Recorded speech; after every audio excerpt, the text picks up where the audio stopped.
tous, je suis très contente de vous retrouver cette semaine pour une nouvelle vidéo. Alors, aujourd'hui j'ai envie d'aborder avec vous un sujet qui n'a absolument rien à voir avec le sujet de la semaine dernière. Comme je vous le disais dans ma vidéo de présentation, je vais aborder avec vous pas mal de sujets et cette semaine, j'ai choisi le développement personnel. Alors pour ceux qui ne savent pas, le développement personnel, je vais vous le décrire rapidement, c'est tout simplement le pouvoir de la pensée positive, c'est-à-dire qu'on arrive à être en accord avec ce qu'on pense, ce qu'on ressent et ce qu'on fait. Donc réussir à concilier en fait tout, à joindre des actes à une pensée, à des envies, c'est réussir à s'aimer, à aimer les autres et à accomplir, à réaliser des projets, des rêves et tout ça, c'est du boulot.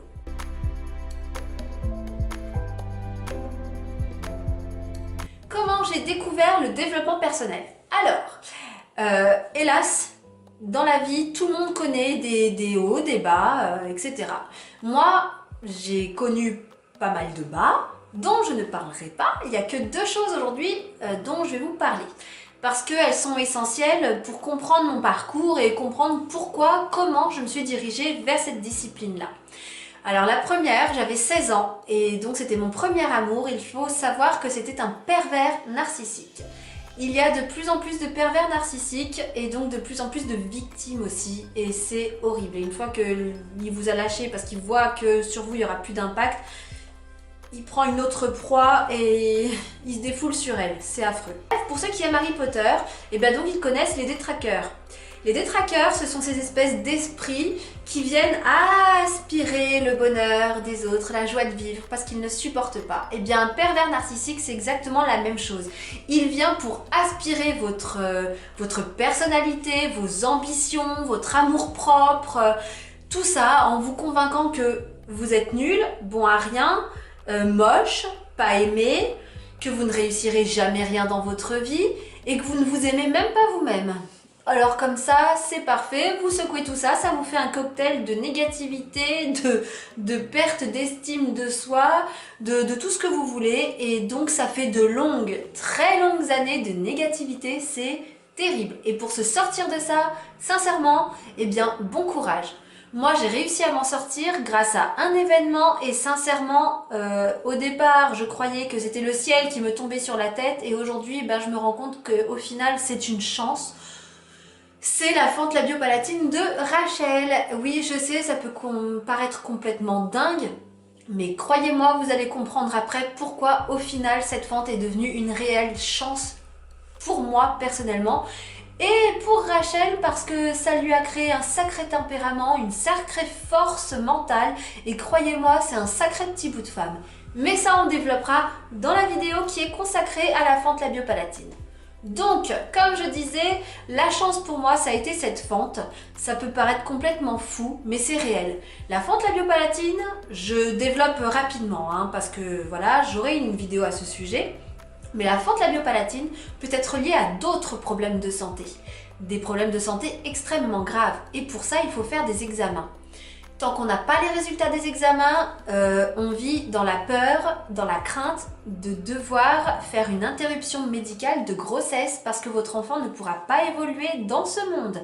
Donc vous n'avez qu'une seule peur, c'est de perdre votre enfant. C'est terrible.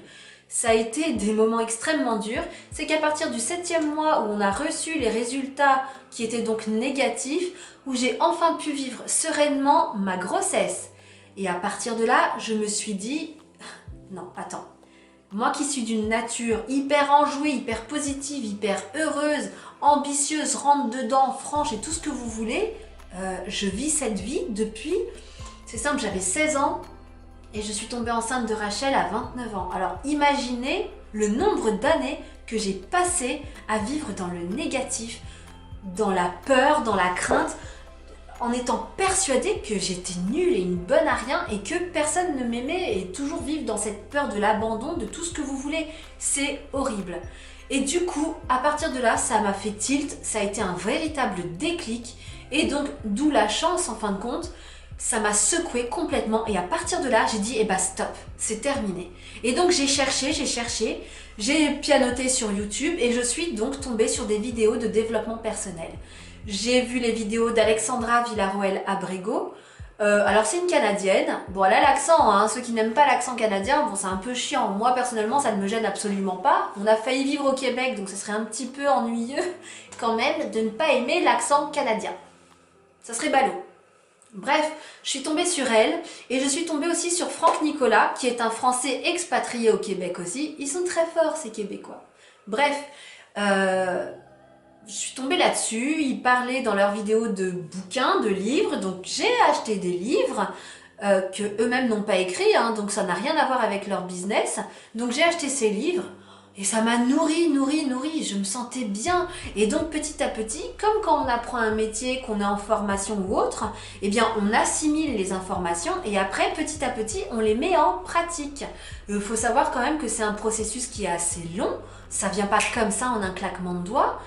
Mais quand on se passionne pour cette chose-là, et ben après on se reformate soi-même. On n'a pas besoin d'un pervers narcissique pour ça, surtout que c'est dans le sens inverse.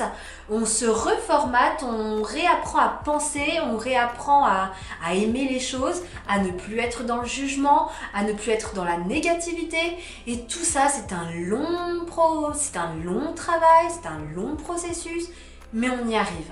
Moi, je suis pas au bout de mon apprentissage et de toute façon, je crois qu'on apprend sur ça pendant tout le restant de sa vie. Mais aujourd'hui, je me sens tellement plus heureuse et épanouie que sincèrement, c'est pour ça que je fais d'ailleurs une vidéo là-dessus. Vraiment, mais on se sent revivre et ça fait du bien. Je crois que j'ai fait des thérapies, hein, parce que comme je vous disais, j'ai vécu des choses vraiment compliquées et donc il y a un moment où ça disjoncte là-dedans. Je crois que parmi toutes les thérapies, toutes les choses que j'ai pu expérimenter pour me sentir mieux, eh bien c'est celle-ci qui a réellement eu un impact sur moi. Et c'est pour ça que je la partage aujourd'hui avec vous.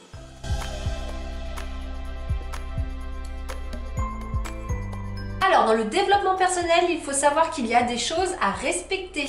C'est-à-dire que, et ça c'est bizarre, il y a des gens qui sont convaincus que le développement personnel, c'est quelque chose de complètement farfelu parce que la pensée positive ne suffit pas. Mais bien entendu que la pensée positive ne suffit pas. Il faut savoir que ce n'est pas de la magie. Ce n'est pas parce que tu vas rester planté sur ton canapé en te disant « je vais trouver le job de mes rêves, je vais trouver le job de mes rêves, je vais trouver le job de mes rêves » que tu vas trouver le job de tes rêves. Non, c'est de la pensée positive, certes, mais à côté de ça, il faut agir, il faut avoir des actions.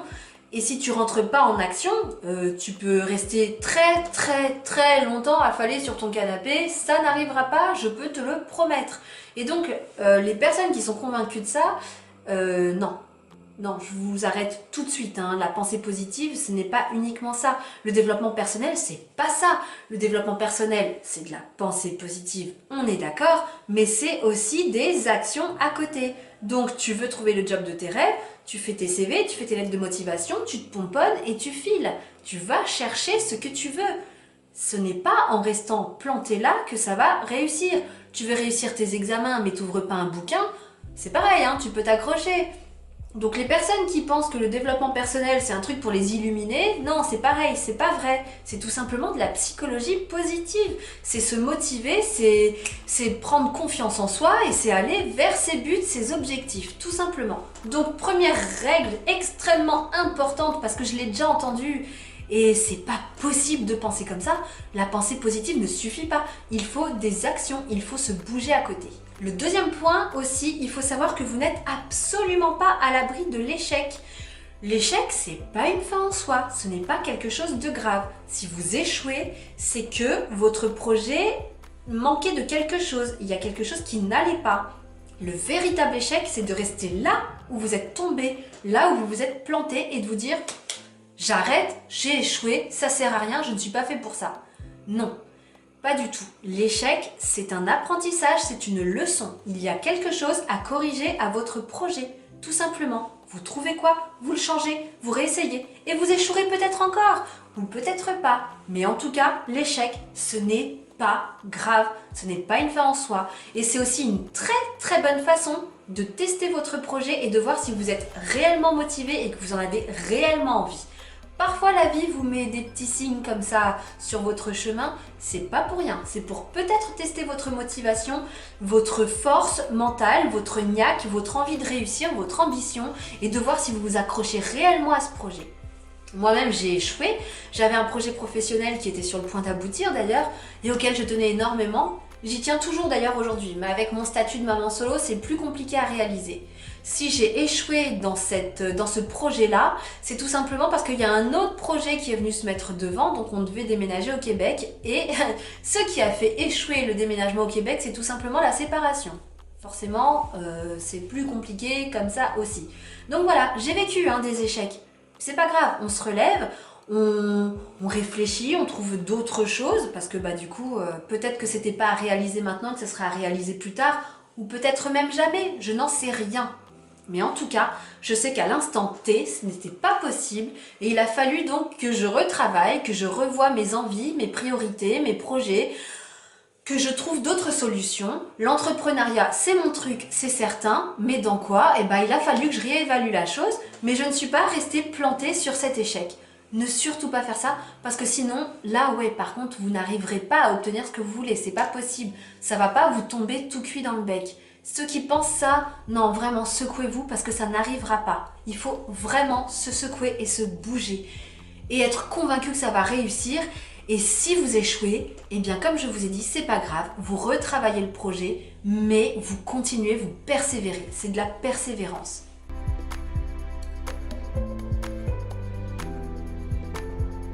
Qui j'étais avant le développement personnel?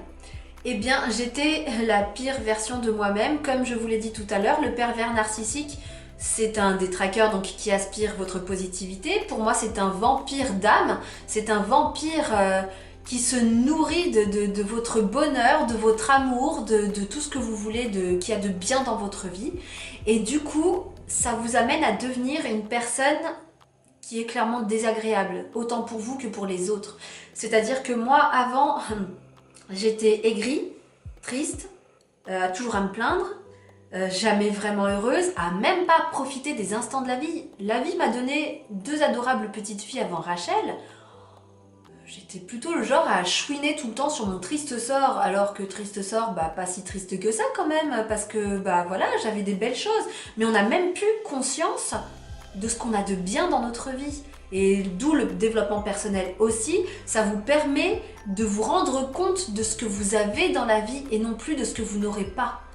Ça, c'est pareil, c'est très difficile à admettre, mais c'est la réalité. Ok, il y a des choses que vous n'avez pas ou pas encore, mais à côté de ça, vous avez d'autres choses qui sont top. Et j'en avais même pas conscience. Je vivais dans le jugement, j'étais extrêmement exigeante avec les autres et avec moi-même et jamais satisfaite. Et ça, c'était un cauchemar. Moi, à cause de ça, j'ai perdu des personnes auxquelles je tenais sincèrement. Et ce sont des personnes qui ne reviendront jamais. Bon, en soi, tant pis. Voilà, c'est pas grave. Moi, j'ai rencontré d'autres personnes qui aujourd'hui me satisfont totalement parce qu'ils sont dans le même état d'esprit que moi aujourd'hui. De toute façon, on rencontre des personnes qui nous ressemblent au fur et à mesure du temps. Les relations changent tout simplement parce qu'on devient d'autres personnes, on évolue, en bien, en mal. Ça, après, c'est propre à chacun. Mais en tout cas, moi, j'ai perdu des personnes qui m'étaient chères, qui ne reviendront pas. Ça m'a fait énormément de peine. Aujourd'hui, je le vis beaucoup mieux. Et c'était plus possible de vivre de cette façon-là. Plus jamais je ne veux redevenir cette personne. Et c'est pour ça qu'aujourd'hui, quand j'entends des personnes critiquer, juger, faire des mess-bats, chercher des problèmes, c'est quelque chose que je fuis direct. Je ne supporte plus. J'ai tourné le dos à des personnes qui agissaient comme ça, comme des fous. Pour moi, c'est complètement fou de réagir de cette façon-là. Mais à côté de ça, je l'ai déjà fait. Et c'est quelque chose qui est pour moi totalement insupportable aujourd'hui.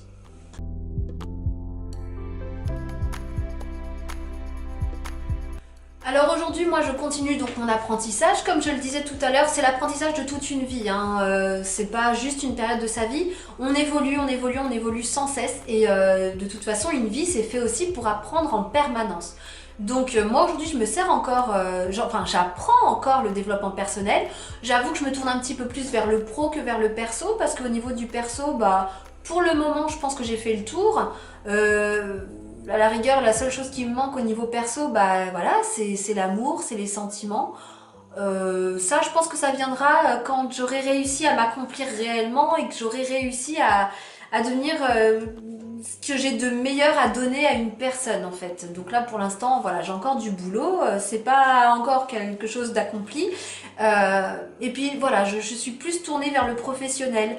Je vous avouerai que le niveau sentimental pour l'instant, ça me botte pas plus que ça, j'ai pas spécialement envie, ça viendra avec le temps ou ça viendra tout simplement quand la bonne personne se présentera à moi, ce qui n'est pas le cas non plus pour le moment. Il faut savoir quand même que dans cette séparation, moi je n'ai pas perdu uniquement mon conjoint, j'ai perdu ma famille, j'ai perdu ma maison, j'ai perdu des amis qui ont pris clairement parti pour l'un ou pour l'autre, alors qu'on a demandé à personne de prendre parti, hein, étant donné qu'on s'entend très bien. On passe encore des soirées ensemble avec nos amis, mais voilà, il y a des gens qui ont claqué la porte à l'un, claqué la porte à l'autre. Voilà, j'ai perdu ça, j'ai perdu mon emploi, j'ai perdu énormément de choses. Et en fin de compte, ça c'est pareil. Le développement personnel, donc, pour vous dire comment je le mets en pratique au quotidien, ça m'a permis de me recentrer sur moi. C'est là où j'ai appris la méditation, c'est là où j'ai appris le yoga, c'est là où j'ai rencontré les nouvelles personnes dans ma vie. En fin de compte, pareil, hein, ça a été une succession d'échecs, la famille, le couple, etc. Mais à côté de ça, bah, comme je le disais tout à l'heure, je me suis relevée et j'ai d'autres choses qui sont arrivées à moi et que je fais en sorte d'entretenir et de réussir.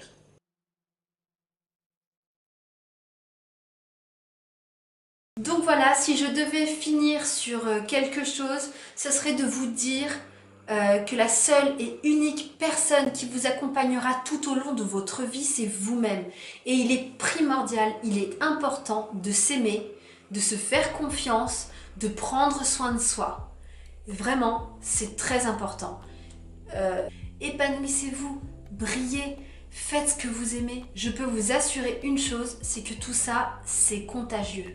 Si vous diffusez de la lumière, si vous diffusez de l'épanouissement, si vous donnez du bonheur aux personnes qui vous entourent, sincèrement, si elles vous aiment réellement, elles seront réceptives et elles-mêmes, ça fera leur propre bonheur. Mais n'oubliez pas que vous vous accompagnez tout au long de votre vie. Et la première personne qui compte dans ce monde, ça peut paraître égoïste, mais c'est vous-même. Et pour pouvoir donner le meilleur aux personnes que vous aimez, il faut que vous vous aimiez vous en priorité. Il faut que vous vous occupiez de vous. Et ça, c'était le mot de la fin. C'est ce que j'en ai ressorti de tout ça, c'est ce que j'ai appris au fur et à mesure du temps. Et ça fait du bien de se soucier de soi, de s'occuper de soi, d'avoir confiance en soi et de s'aimer suffisamment pour tout ça. Donc voilà, j'espère que cette vidéo vous aura plu, j'espère qu'elle n'aura pas duré trop longtemps. En attendant, eh bien, prenez soin de vous et je vous embrasse. Bisous!